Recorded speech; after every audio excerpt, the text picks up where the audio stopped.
Good morning and welcome to e-lectures. Today we are going to deal with the fifth section of the wasteland. We have already done the first four sections and we are moving on to the final one. So the title of the fifth section is What the Thunder Said. So we have already analyzed the titles of the first four sections and we know they have all been taken from various sources. Just like that, what the thunder said has also been taken from a particular source, and that is the Brihadaranyaka Upanishad. This has been taken, what the thunder said, the title has been taken from Brihadaranyaka Upanishad. Now, Brihadaranyaka Upanishad is very significant in that it contains the philosophies and religious thoughts of Hinduism. It speaks about the Atman. It also tells about how people can attain salvation through leading an appropriate life.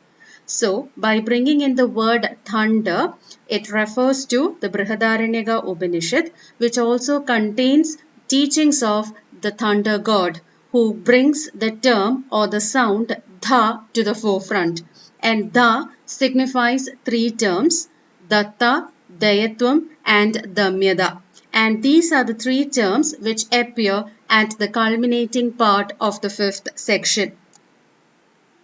The thunder that is mentioned in the title, it also brings to mind the thunder that was heard loud and clear during the time of crucifixion of Christ, the thunder that proclaimed to the whole world about the divinity and the nobility of the sacrifice the Lord made.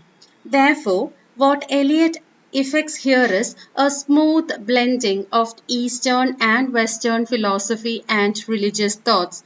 So we have come across such kind of a smooth blending in the third section, the fire sermon, where Eliot has fused the fire sermon of Buddha and the teachings of Saint Augustine. So to say, he means to tell us that the philosophies of East and the West are almost the same and they point to the very same factor. So here, by bringing in the word thunder from Brihadaranyaka Upanishad and also by referring to the thunder that was heard at the time of Christ's crucifixion, Eliot has made a very smooth blending of Eastern and Western philosophy. That is one point to be noted here. Now, why does Eliot bring in the thunder from Brihadaranyaka Upanishad? Here, the wastelanders are leading a very dry life. They lead a life of spiritual isolation. They are not ready to submit themselves to the will of God, and therefore they cannot find any salvation in life. So, the final section, the fifth section, almost comes as a solution to the problems of the wastelanders, because the thunder god proclaimed three words through the sound dha, as I mentioned in the initial part, datta, dayatvam, and damyada. So this also becomes a reminder of the noble sacrifice made by Christ. Christ was crucified. He resurrected on the third day in order to redeem the world from its sins. Therefore, both these episodes, they point to what and how people should live so that they can attain salvation in life.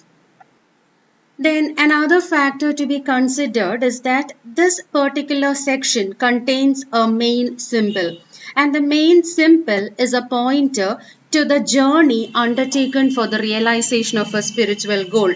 As Brihadaranyaka Upanishad also points out, you have to have a spiritual goal in life. Your Atman, you have to purify yourself. And at the same time, the movement is a reference to a journey. The journey, the term journey is to be considered here. It is a journey that is undertaken in this particular section. And the journey refers to the journey of Christ from one jurisdiction to another before he was crucified, before he was sentenced to death by Pontius Pilate. At the same time, the agony contained within the journey, the suffering endured by Christ during the trial, is also a pointer to the sufferings and the challenges taken up by Percival, the knight who went in search of the Holy Grail. Percival also undertook a journey to Chapel Perilous in order to retrieve the Holy Grail. So the agony and sufferings underwent by Christ here becomes a parallel or a kind of a pre-episode to the journey undertaken by Percival to retrieve the Holy Grail, which is supposed to have curative powers. So the curative power of the Holy Grail is required or is necessary for curing the Fisher King who is impotent, and that has the power to redeem the entire world from its sins, and that would also act as a great healing system for healing the dryness of the wastelanders as well. Therefore, the journey or the movement or the journey, the symbol, it points to three major episodes. One is the mythical journey of Percival to Chapel Perilous, and then there is also a reference to the journey of Christ's disciples to Emmaus. We know the two disciples who went or who on their journey to Emmaus were having a conversation between them. They were not aware of the presence of Christ, and they were quite numb at heart at the time, but with the presence of Christ and with their conversation with Christ, ultimately they become enlivened and they become enlightened at the end. So that is another journey mentioned in the section, and it also refers to the march of uprooted humanity. People have lost their humanitarian values. They do not seem to be concerned about each other. They are not concerned about spiritual values. They have lost faith in religion. They have lost faith in spirituality, such that they seem to be valuing incense. Therefore, this particular section refers to three major journeys. As I told you, the first journey, not just three, one major journey is that of Christ from one jurisdiction to another. And other than that, you have three references. One is the mythical journey of Percival to Chapel Perilous. The second is the journey of Christ's disciples to Emmaus. We even have a section, we even have a part in this particular section referring to the journey of Christ's disciples to Emmaus. And the third one is the march of uprooted humanity. So these are the three journeys or the sub-journeys of the one major journey mentioned in the first stanza of the poem. Now let's move on to the poem itself, what the thunder said. The first stanza, if we take a look at the first stanza, it tells about the agony of Christ, the episodes of Christ's trial up to the crucifixion, and how he was subjected to a lot of torture. That is what is mentioned in the first stanza of What the Thunder Said. After the torchlight red on sweaty faces, after the frosty silence in the gardens, after the agony in stony places, the shouting and the crying, prison and palace and reverberation of thunder of spring over distant mountains, he who was living is now dead, we who were living are now dying with a little patience. So, every line becomes a reference or a pointer to the various episodes from the life of Christ. After the torchlight red is a reference to the sunset, the redness that spreads against the sky when it is evening or when it is dusk. So after the torchlight red on sweaty faces, it's actually a reference to the face of Christ, and the frosty silence. We have to read it together. We have to read the first two lines together. After the torchlight red on sweaty faces, after the frosty silence in the gardens. The frosty silence, the term, is a reference to the prayer of Christ at Mount Gethsemane. So, and after the agony in stony places, that is again a reference to the time when Christ was arrested and taken to the high priest. So, God, now Christ, this is actually, we have to picturize Christ in Mount Gethsemane. He is kneeling on the ground, his face is sweating, and there is frosty silence, there is a dead silence, there is a kind of a deafening silence in the garden, and he prays to his Father. He says, My Father, if it is possible, let this cup pass me by. Nevertheless, let it be as you, not I would have it. And then he continues, if this cup cannot pass by, but I must drink it, your will be done.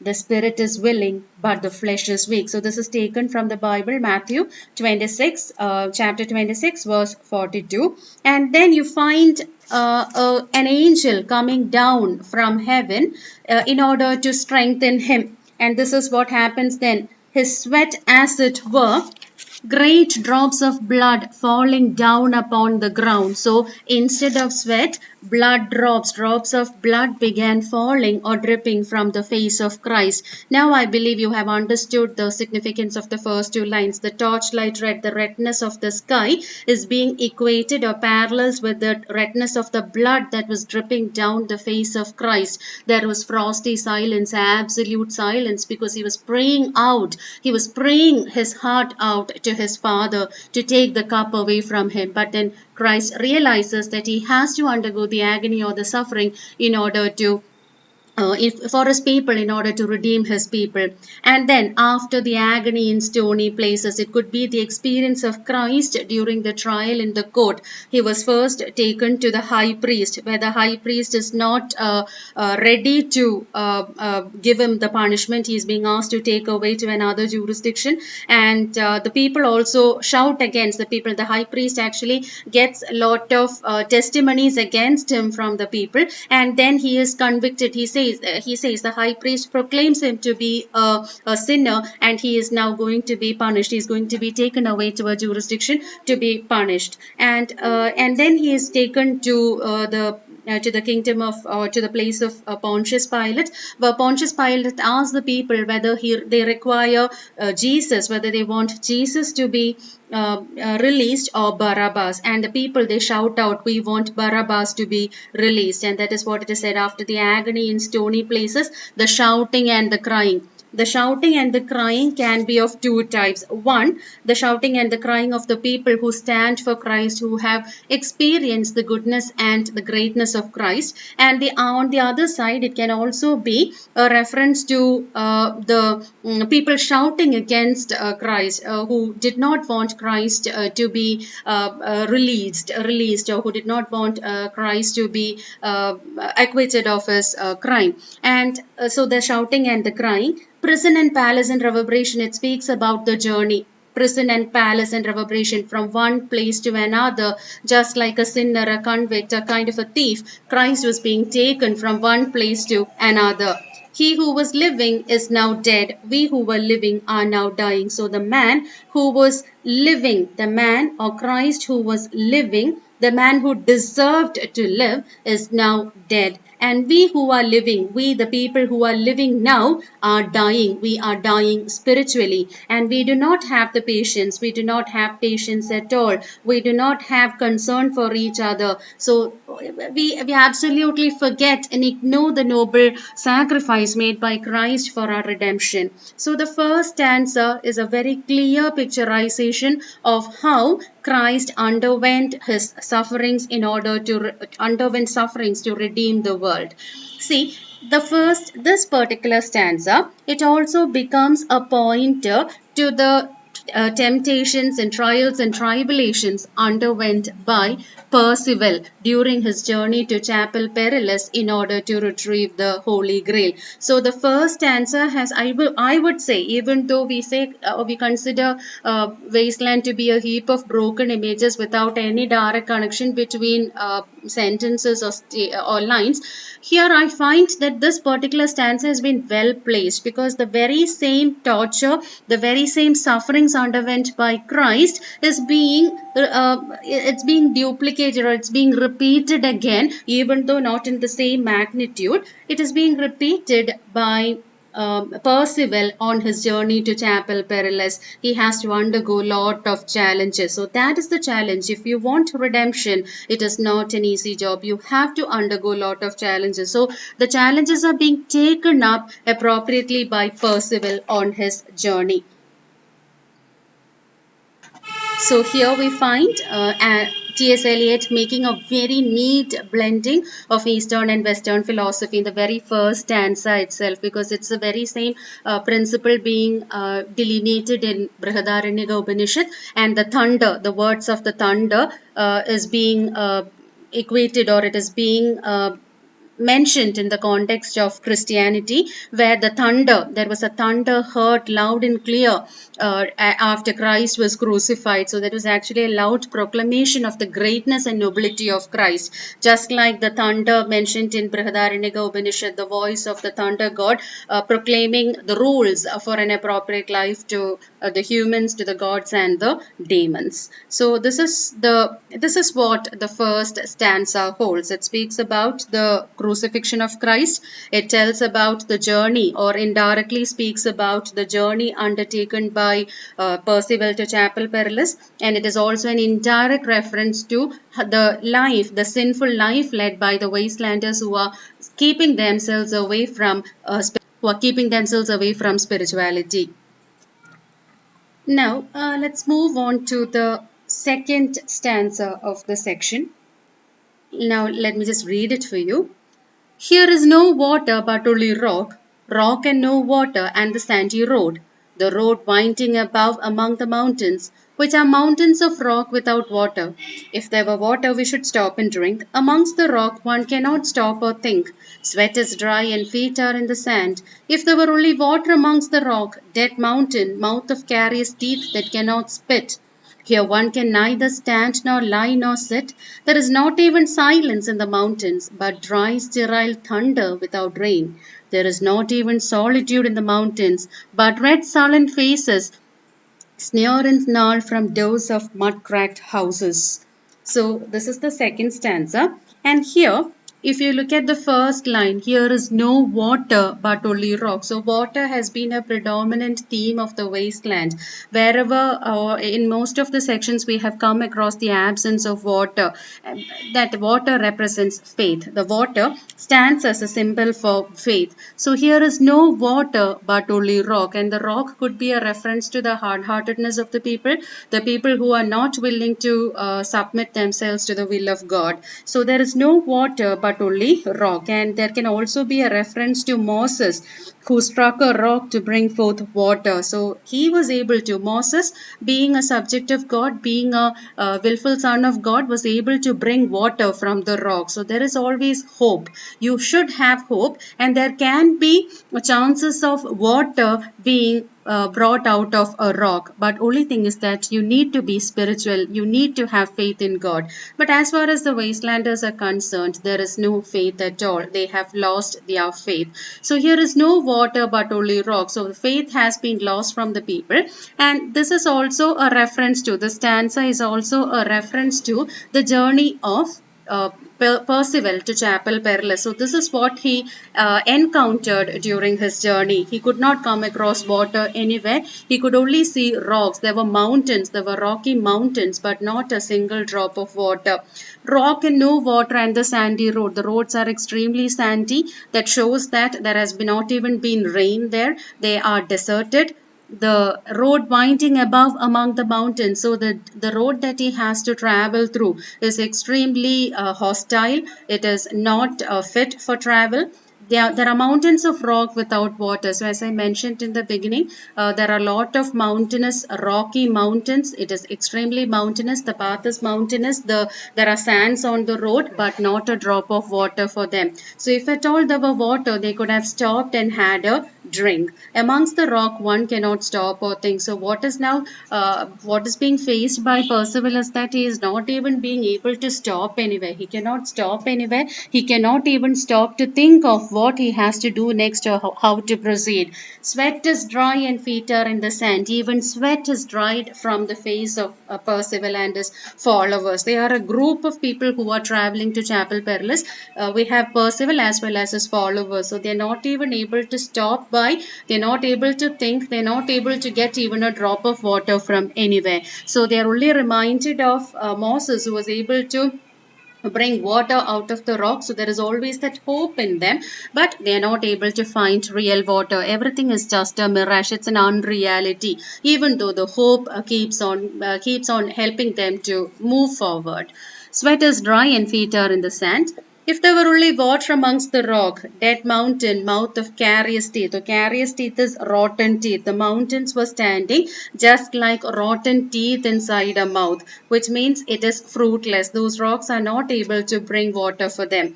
Here one can neither stand nor lie nor sit. So there is no place for them to take rest. It is extremely hot. It must be very hot. They cannot even stand there. They cannot sit there. They cannot take rest there. There is not even silence in the mountain. So there is another danger. There is another threat. They can constantly or continuously hear the sound of dry, sterile thunder. And as we know, when there is thunder without rain, you're not supposed to stand outside. So they are actually traveling through a place where they can continuously hear the sound of dry and sterile thunder. So there is only hope of rain. Thunder is followed by rain, but here it is dry thunder. They are not even able to get any rain there. So that is also dangerous. That is posing a danger to their journey. So another reason why they cannot stand or lie or even wait there. So there is not even solitude in the mountains. So they cannot travel in peace. They cannot have any peace there.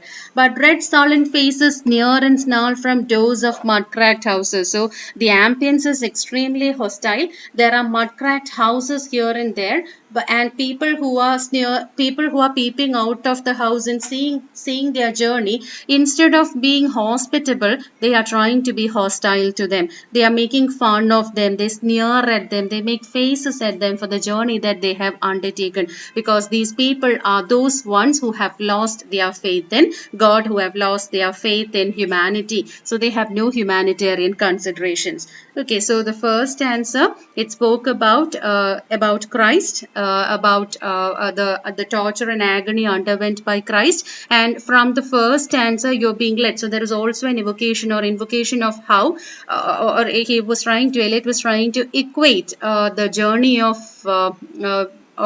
Christ with that of the journey undertaken by Percival. So Percival also says that he has been traveling through a very deserted place with one or two, with a very few mud-cracked houses here and there, but people are being extremely hostile.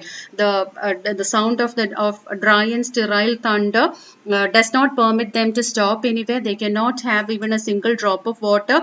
They don't have even a single drop of water to drink. There is only the hope, and the hope is driving them forward to Chapel Perilous. So with this, I come to the end of the first section of my lecture. We will continue in the next, I will give you the rest of the explanations in my next lecture. Thank you.